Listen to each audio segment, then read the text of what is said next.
invades Taiwan, it's Australia and the US that got to defend Taiwan. I will get back to this comedian a little bit later. A warm welcome to the channel. It's Friday the 15th of December 2023. I hope your Christmas shopping is going well, and don't forget to support this channel by sharing, subscribing and hitting the notification button, and most importantly sharing it with other people so it helps the whatever algorithm happening. This is Geopolitics, and I usually steer clear of this, but it gets quite confusing after a while. That there's so many people on YouTube, for example, who would do the opposite side of what you say the Western media or the media would talk about certain situations. One guy is a guy who lives in New York City. He must come from Vietnam one way or the other, like his father was there, but obviously educated in the US. Danny Haiphong. Why do I know he's Vietnamese? Because Haiphong is a city in Vietnam. So with that, look at this title here. Ukraine is finished as NATO gambles on Zelensky's backfire. Now, whatever happening in the Ukraine, for example, is a long war now. It's going to be in February, close to 2 years. And many people saying it is the end of the Ukraine and Russia will win. And these guys will go into very complex matters related to this, making it really difficult to understand. And I think this is the propaganda that they manipulate it, and they only talk to friends. They only do one side of the argument. I wish Danny would actually start to talk to other people who are with Ukraine, not against the Ukraine. It's constant like that.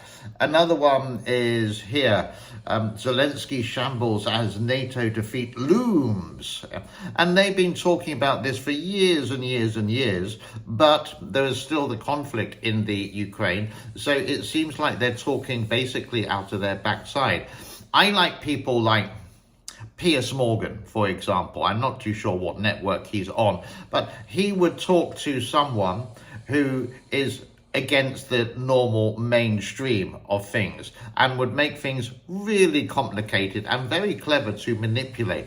And these are the people who are so-called geopolitical analysts. I don't think they've been to university against it. They're just like really clever at speaking.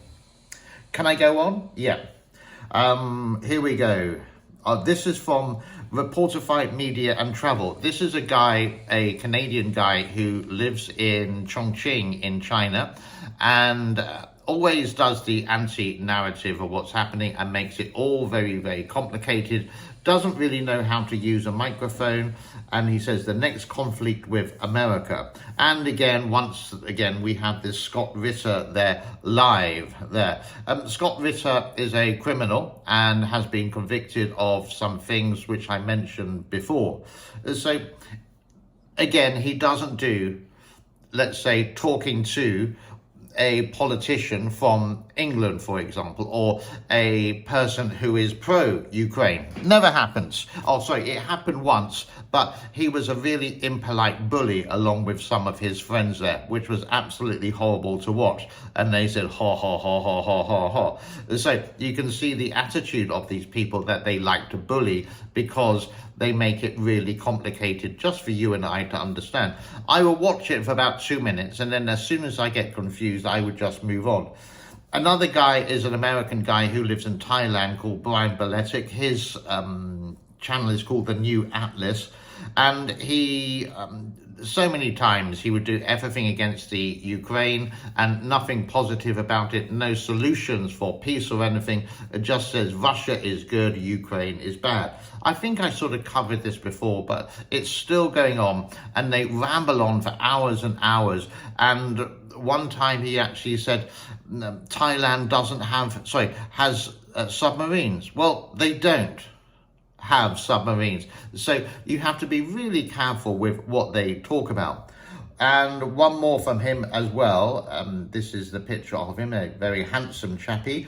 New strategy for Ukraine victory, same as the old one. And just because he's been in the military in in the Marines for 4 years in Okinawa in Japan as I don't know, like a lance corporal, like half a stripe or whatever. He seems to know everything about it. He is very intelligent, granted, yeah, and he's very good at manipulating all his words, etc., etc. But he never goes to interview a person who is against his thoughts and try to have a debate. No, it's always like his friends would be just talking about their side and say how bad the West is. And it's sort of really annoying because they've been brought up in the West and they've been educated in the West, and now they sort of like sold their soul to the other side, maybe so they can get clicks, maybe they can get views, and they do get a lot. And poor little channels like me who try to be really honest, has a simple version of life. I understand people with the simplicity, but I don't understand the people who like to make things complicated. I think it's time to go back to that comedian for a while. Now here's the thing, and we haven't had this discussion, and we need to talk to y'all about this a little bit, but let's just be honest right now. So we didn't mention what's happening in the Middle East with Israel and Palestine. So many videos on both sides of the argument, and I do agree with one thing, that there should be peace talks.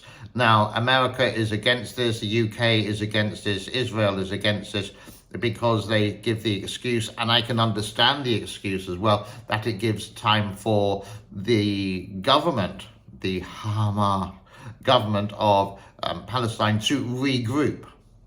And when there's a sort of like, let's go into discussions, and these discussions would just take simple years.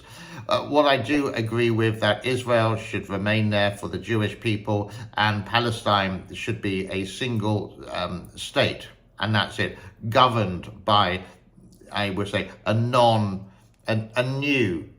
government, not someone who was part of a terrorist organization before. The situation in Taiwan, and if what this comedian is going on and does it really well, is if China invades Taiwan one way or the other, even though China says they won't, and this has been talking for years and years, he's just doing the light side of it, which actually makes it really enjoyable.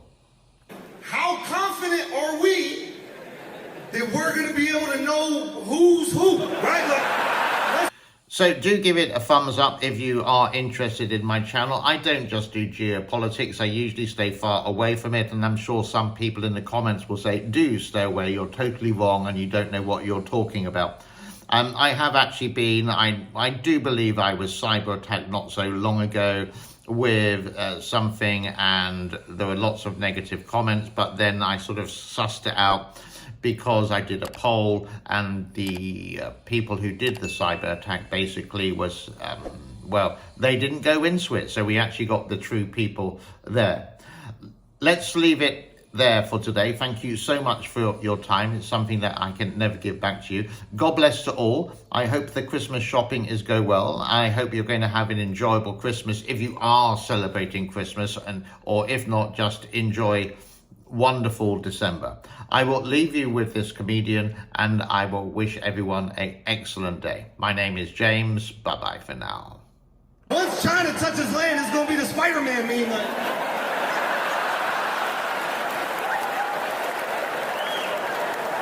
we're going to have to do shirts and skins for that one, y'all.